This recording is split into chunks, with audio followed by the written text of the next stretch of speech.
Want to improve your PS5's internet performance or use a faster DNS service? In this video, I'll show you how to change the DNS settings on your PlayStation 5 in just a few simple steps. Let's get started.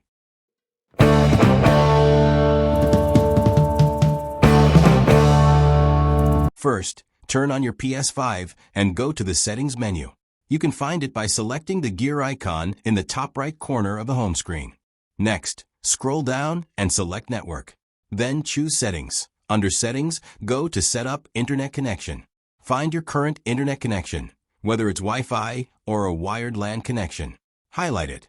Press the Options button on your controller and select Advanced Settings.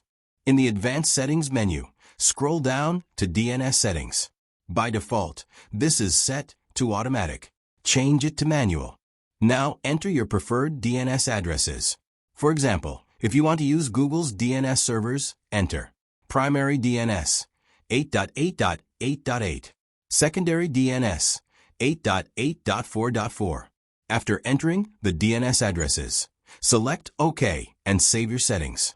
Once you've finished, go back and choose Test Internet Connection to make sure everything is working correctly. That's it. You've successfully changed the DNS settings on your PS5. While changing DNS won't increase your internet speed, it can sometimes improve response times, reduce DNS lookup delays, and help resolve connectivity issues. If you found this guide helpful, don't forget to like, share, and subscribe channel. Thanks for watching.